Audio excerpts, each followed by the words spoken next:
बिस्मिल्लाहिर्रहमानिर्रहीम। अस्सलाम वालेकुम दोस्तों, मैं हूं कमरान। आज अपनी ज़ेबिक्स सीरीज़ की क्लास 17 के अंदर मैं आपको ट्रिगर्स क्रिएट करना सिखाऊंगा। Creating host triggers. तो चलिए इस एक्टिविटी को परफॉर्म करते हैं। सबसे पहले मैं आपको आ जाता हूँ अपने सर्वर पे। अपनी प्रीवियस वीडियो में मैंने अपने विंडोज़ 11 के अंदर आपको आइटम्स क्रिएट करना सिखाए थे। अगर मैं यहाँ क्लिक करता हूँ तो ये हमने आइटम्स 3 इसके अंदर क्रिएट किए थे। इस वीडियो में हम ट्रिगर्स आप देख सकते हैं अभी नील है, कोई भी नहीं इस पर इंस्टॉल हुआ हुआ। ट्रिगर्स क्रिएट करने से पहले मैं थोड़ा सा ट्रिगर के बारे में बता दूं। ये ज़ेबिक्स की डॉक्यूमेंटेशन के अंदर मैं आ गया हूँ। Triggers overview. Triggers are logical expression that evaluate data gathered by item and represent the current system state. अब इसके अंदर 3 स्टेट्स हैं। A trigger may have the following states. Okay, this is normal trigger state. Problem, something has happened. For example, the processor load is too high. Unknown, the trigger value cannot be calculated. See unknown state. अगर नीचे आ जाते हैं तो it is possible that unknown operand appear in a trigger expression. If unspotted item is used, the function evaluation for a spotted item result is an error. अब calculation time है इसका. Additionally, a trigger is recalculated each time when a new value is received and every 30 seconds if time-based functions are used in the expression. Time-based functions are node data, date of month, day of week, time. Now they are recalculated every 30 seconds by Zabbix history syncer process.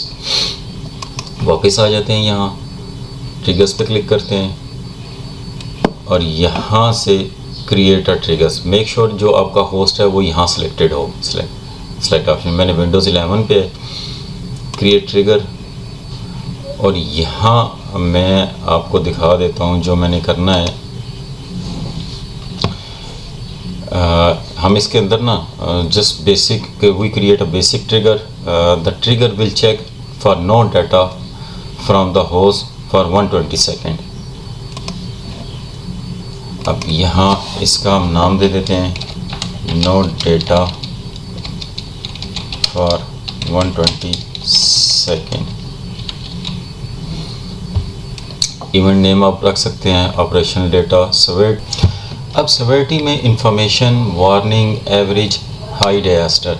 अब according to आप अपने expectation के जितने आप उसका level है अब उस हिसाब से सेट कर सकते हैं. ज़्यादा हाई रखना चाहते हैं तो डिजास्टर सेट कर दें, उससे कम है तो हाई, अगर उससे कम है एवरेज, अगर उससे कम है वार्निंग, और बिल्कुल नॉर्मल है तो फिर आप इंफॉर्मेशन कर सकते हैं.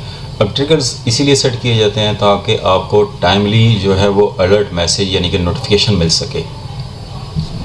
आपका अभी नॉट क्लासिफाइड है. Information, warning, average, high, disaster. मैं डिजास्टर पे सिलेक्ट करता हूँ. एक्सप्रेशन यहाँ ऐड पे क्लिक करना है. आइटम सबसे पहले आपने सेलेक्ट करना है किसके अगेंस्ट आप कर रहे हैं. मैं ज़ेबिक्स एजेंट पिंग इसको सिलेक्ट करता हूँ अपना, और फंक्शन में आपने यहाँ से ड्रॉप मेन्यू में सिलेक्ट करके नीचे आना है हिस्ट्री फंक्शन में. हिस्ट्री फंक्शन में आपने यहाँ से no data receive during period of time T1 is equal 1 true 0 false, more strict, ignore proxy time delay in sending data. Last time यहाँ आपने करना है 120, और मोड जो इसके वर्जन थे ज़ेबिक्स के 5 से वर्जन से नीचे उनमें by default strict mode enable होता है.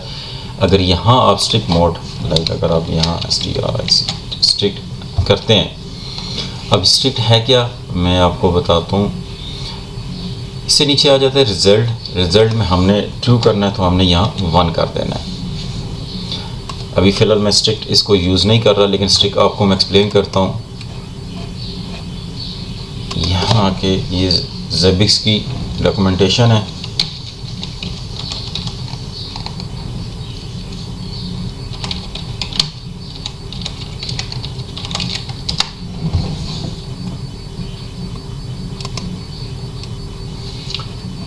यहाँ हिस्ट्री फंक्शन के सामने आप देख सकते हैं no data.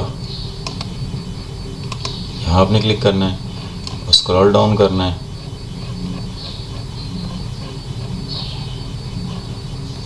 No data, checking for no data receive, और यहाँ से mode if set the strict double quoted the function will be insensitive to proxy availability.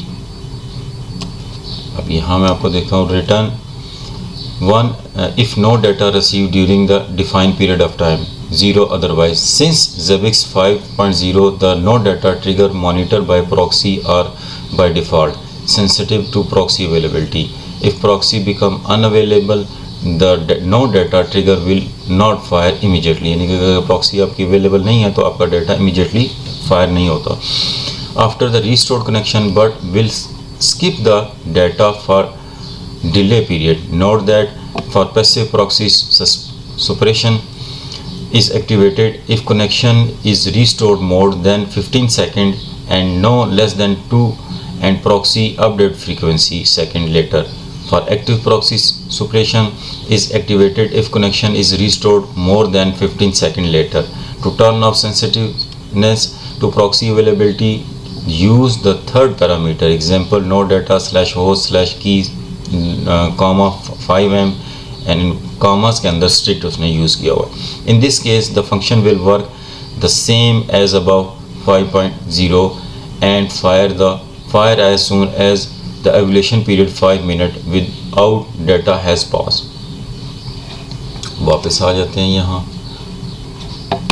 यहाँ मैं इसको इंसर्ट कर देता हूँ।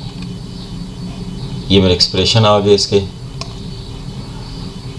अब नीचे मैं इसमें कोई चेंजेस नहीं करूँगा, डिफ़ॉल्ट ही रहने दूँगा। डिस्क्रिप्शन में अगर आप कुछ लिखना चाहते हैं तो लेट्स सपोज मैं यही डिस्क्रिप्शन में डाल देता हूँ और यहाँ से इसको ऐड कर देता हूँ। ये मेरा ऐड हो गया। अब डिस्कनेक्टिविटी की कोई भी रीज़न हो सकती है, आपकी मशीन डाउन हो सकती है या उसकी सर्विस एजेंट की सर्विस स्टॉप हो सकती है या राउटर आपका डिस्कनेक्ट हो गया या कोई स्विच काम करना छोड़ गया। तो कोई भी रीज़न हो सकती है कि आपका यानी कि सर्वर और क्लाइंट का आपस में कम्युनिकेशन नहीं हो रहा, 120 सेकेंड 2 मिनट तक कोई कनेक्शन नहीं हुआ तो उसने एरर जनरेट कर देना है आपको। अब 120 सेकेंड के बाद अगर इसका कनेक्शन नहीं होता क्लाइंट के साथ तो फिर ये एरर जनरेट करेगा। एरर कहाँ आएगा? यहाँ प्रॉब्लम्स के अंदर।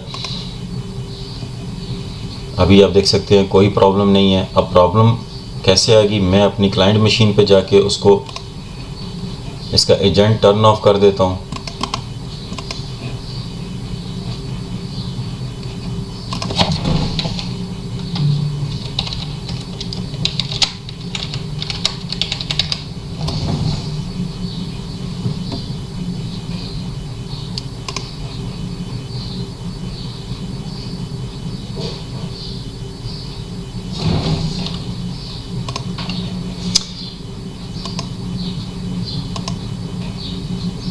टास्क मैनेजर में आते हैं, यहाँ से सर्विसेज और यहाँ से ZBIX के अंदर और यहाँ से राइट क्लिक करके मैं इसको स्टॉप कर देता हूँ। अब आते हैं यहाँ। अब 2 मिनट तक मुझे वेट करना पड़ेगा। फॉर टाइम सेविंग मैं वीडियो पॉज कर लेता हूँ। अब देख सकते हैं 2 मिनट हो गए। अब इसने प्रॉब्लम शो कर दी है, विंडोज़ 11 नो डाटा, जो मैंने उसका नाम रखा था, no data for 120 seconds problem.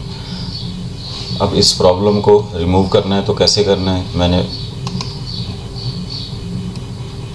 यहाँ से इसको एजेंट को दोबारा से स्टार्ट कर दूंगा। अब ये थोड़ा सा टाइम लेगा और ये इशू रिजॉल्व कर देगा। मीनवाइल आप यहाँ एक्नॉलेज, यहाँ अगर आप नो लिखा हुआ है, अगर आप यहाँ क्लिक करके क्योंकि आप यहाँ मैसेज के अंदर जो भी इसका प्रॉब्लम है आप वो मेंशन करेंगे। मैं फॉर टेस्टिंग टेस्ट कर रहा हूँ तो मैं यहाँ टेस्टिंग लिख देता हूँ और यहाँ एक्नॉलेज में मैं इसको टिक कर देता हूँ। अगर मैं अपडेट करता हूँ तो अब यहाँ से देख सकते हैं एक्नॉलेज होगी। मीनवाइल जो मेरा इशू था वो भी रिज़ॉल्व हो गया क्योंकि मैंने उसका एजेंट अनेबल कर दिया था। यहाँ से एक्नॉलेज इसलिए मेंशन किया कि आप जब भी कोई इशू आएगा तो आपने उसमें क्लियरिटी में मेंशन करना है कि इशू क्यों आया, उसका रीज़न क्या था, आप यहाँ मेंशन कर सकते हैं। ये मेरा इशू रिज़ॉल्व हो गया। अब अगर मैं कॉन्फ़िगरेशन पे आता हूँ, होस्ट पे आता हूँ। अब यहाँ अगर मैं दूसरी अपने होस्ट देख सकता हूँ, हो ubuntu के अंदर 27 ट्रिगर्स हैं। मैं अगर यहाँ क्लिक करता हूँ, डिस्क स्पेस इज़ क्रिटिकली लो, अगर मैं यहाँ क्लिक करता हूँ इसके, अब यहाँ से देख सकते हैं इसका नाम, इवेंट नेम, ऑपरेशन डेटा, अब एक्सप्रेशन, लास्ट। अब ये थोड़ा सा कॉम्प्लिकेटेड है, अच्छा लंबा सा लिखा हुआ है। Time left, time pause period 1 hour, 100, 1 day. अब टाइम लेफ्ट अगर हम यहाँ आते हैं, अपनी इसमें मैं बैक कर देता हूँ, टाइम लेफ्ट प्रिडिक्शन फंक्शन के अंदर time left, time in second needed for an item to reach an specified threshold, if value return is larger than return value in crop. Examples आप ये देख सकते हैं इसकी दी हुई हैं। इसी तरह अगर मैं इसको बैक करता हूँ, इसका कोई और क्लिक करता हूँ, इसमें नीचे आ जाते हैं थोड़ा सा, तो ये देख सकते हैं आप डिफरेंट वैल्यूज़ के लिए डिफरेंट एक्सप्रेशन लिखे हुए हैं। बैक,